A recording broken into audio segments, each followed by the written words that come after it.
Welcome back नाज़रीन। अलीराज शेख साहब असां सां गॾु मौजूदु आहिनि।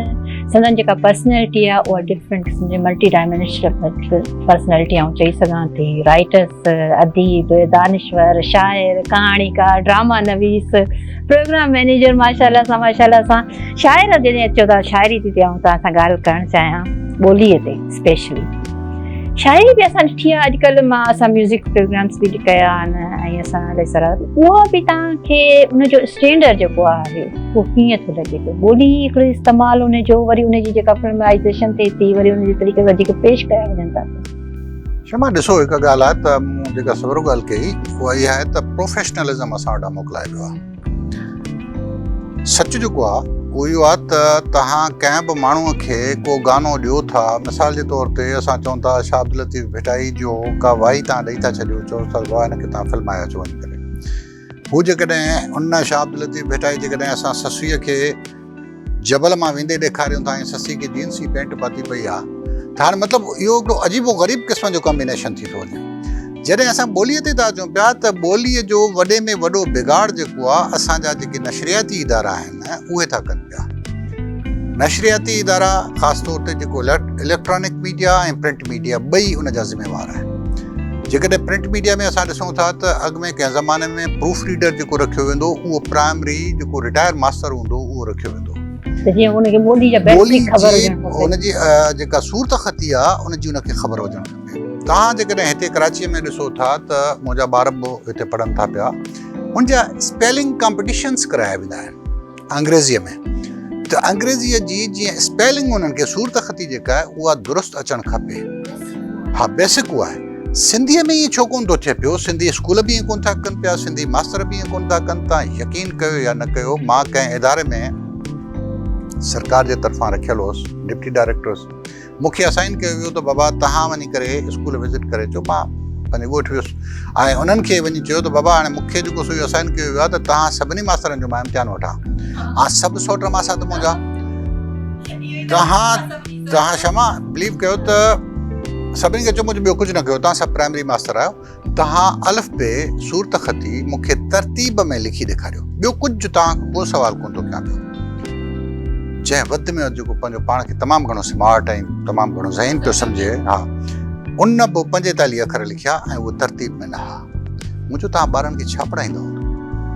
जेको आइट्स थी आहे टेस्ट, उन में बि त सिंधीअ जी जेका बेसिक सिंधी जे करे प्रॉब्लम्स थिया आहिनि। एक्जेक्टली। अच्छा, उन में छा थियो अथव? पीएचडी जीएसटी बेसिक सिंधी उन में थियो छा आहे, मां तव्हांखे ॿुधायां त जेके सिंधी छोकिरा आहिनि या छोकिरियूं आहिनि उहे सिंधी में रहिजी विया आहिनि, उन में फेल थिया आहिनि।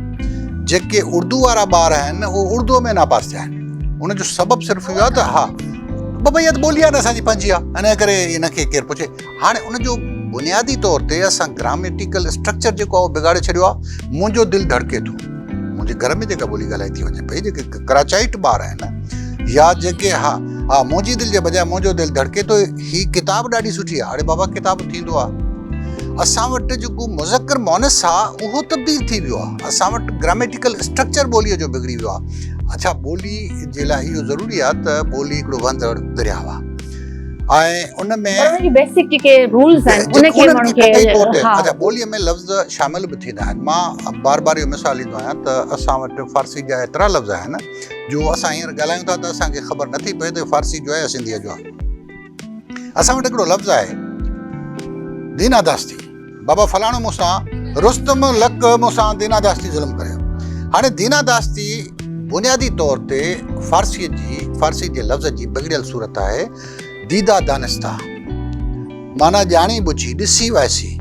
हाणे उहो लफ़्ज़ असां वटि अची करे पंहिंजी शक्ल इख्तियार करे वियो। असां वटि ॿोलीअ में लफ़्ज़ पंहिंजी शक्ल इख्तियार करे वेंदा आहिनि। ॿोलीअ में लफ़्ज़नि जो पंहिंजी सिंधीअ में कहिड़ो लफ़्ज़ आहे? दीनादास्ती ॾिसी वैसी। हाणे ये थिया ॾिसी वैसी साम्हूं जा। हा, ॾिसी अरबीअ जो सॉरी फ़ारसीअ जो दीदा दानिस्ता आहे, ॾिसंदे वैसंदे, ॼाणी ॿुझी जंहिं खणी सिंधीअ में चइजे, हा ॼाणे वाणी।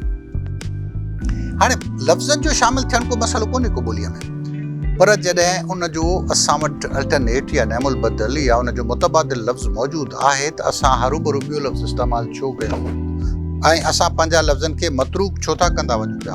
असां पंहिंजी ॿोलीअ खे मतरूक छो था कंदा वञूं पिया? यानी असांजा इदारा ऐं जेके लिखनि था उन्हनि ॿिन्ही ते हिकिड़ो बेसिकली इहो ख़्यालु मतिलबु इहा ज़िमेदारी वञे थी, इहो चई सघूं था। उन खां अलावा जेके सरकारी इदारा हिन जे लाइ रखियल आहिनि, language authority, Sindhi language authority, हिन जो कमु इहो आहे त बाबा ॿोलीअ जो तहफ़ुज़ करणु। अदबी बोर्ड आहे, हुनजो कमु इहो आहे त बाबा जेको अदब आहे उनखे संवारे सुधारे पेश करणु। असां वटि कल्चर डिपार्टमेंट आहे, हुनजो कमु आहे त बाबा कल्चर जे बारे में, हाणे असां वटि जेको कल्चर पेश थी रहियो आहे उहो कहिड़ो थी रहियो आहे उहो तव्हांखे बि ख़बर आहे, असांखे बि ख़बर आहे। बुक ते हलूं त असां वटि अॼु हिकिड़ो किताबु आयल आहे, खोली नंबर 9। जी जी, सजाद महर साहब जो लिखियल आहे। आई होप तव्हांखे जेल जी डायरी आहे, जेल जी खोली त जेल खे ई चवंदा न, 9 नंबर वारी खोलीअ में ऐं जेल में बंदि हुअसि, जेल जी डायरी। त अहिड़े क़िस्म जे किताबनि ते तव्हां छा था सम्झो, माण्हू पढ़नि था छा, त इनखे तव्हां अगरि तव्हां पढ़ियो असल में छा आहे त बिल्कुलु असल में छा आहे शमा त किताब जो कंहिं बि सिन्फ़ में अचणु हिकु चङो सोण आहे।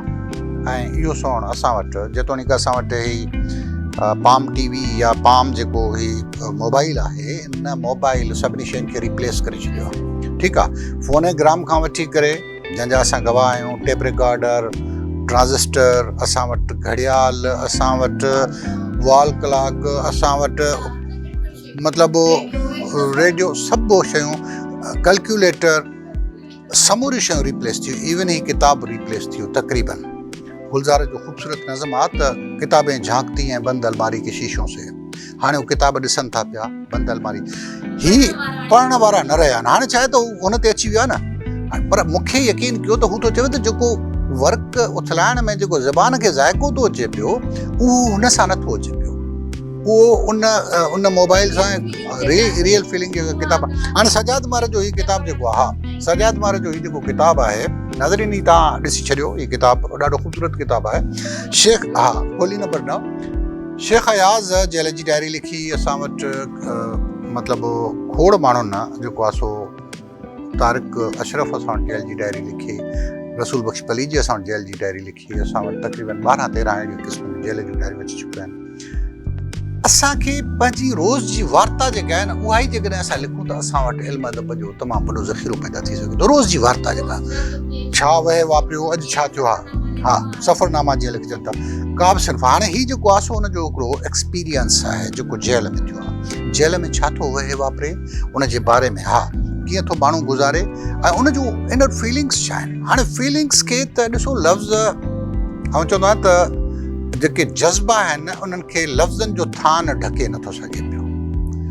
कॾहिं कॾहिं लिखंदे लिखंदे दिलि चवंदी आहे त यार आउं उहो न लिखी सघियो आहियां जेको लिखण पियो चाहियो, जेका ख़्वाहिश हुई, जेको को पीक हुयो, मां पंहिंजे उन कम ते न पहुची सघियो आहियां। उहो छा आहे त लफ़्ज़ खुटी था पवनि पिया।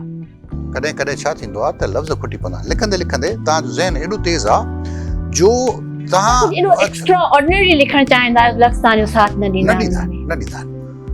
ॻाल्हियूं पेट वरनि में वधी वण थियूं, एतिरियूं ॻाल्हियूं थी वियूं आहिनि पेट वरनि में, मिठाई थो अचे, ॻाल्हियूं पेट वरनि में वधी वण थियूं, पर असीं मूं न कयूं। ॿिए लोक सां, पराए लोक सां मां ॿुधाए न सघियसि, अञा उहो मुंहिंजे अंदरि ई आहे, अञा मां करे हालांकि मिठाई एॾो वॾो शइ कोशिशि कॾहिं न सुपड़ी।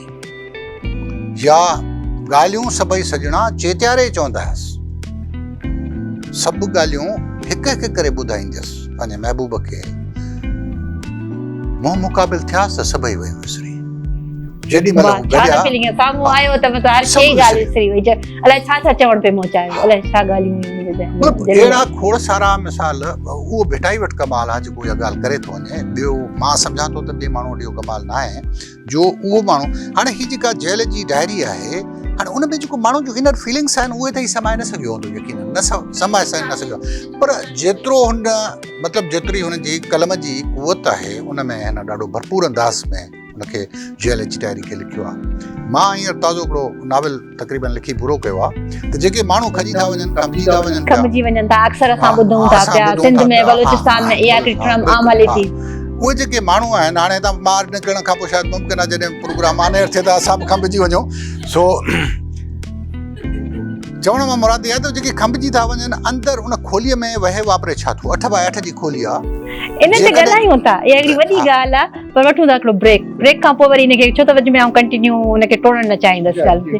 नाले असांजी गुफ़्तगू हले थी पई, हिकिड़े ब्रेक खां पोइ वापसि था अचूं।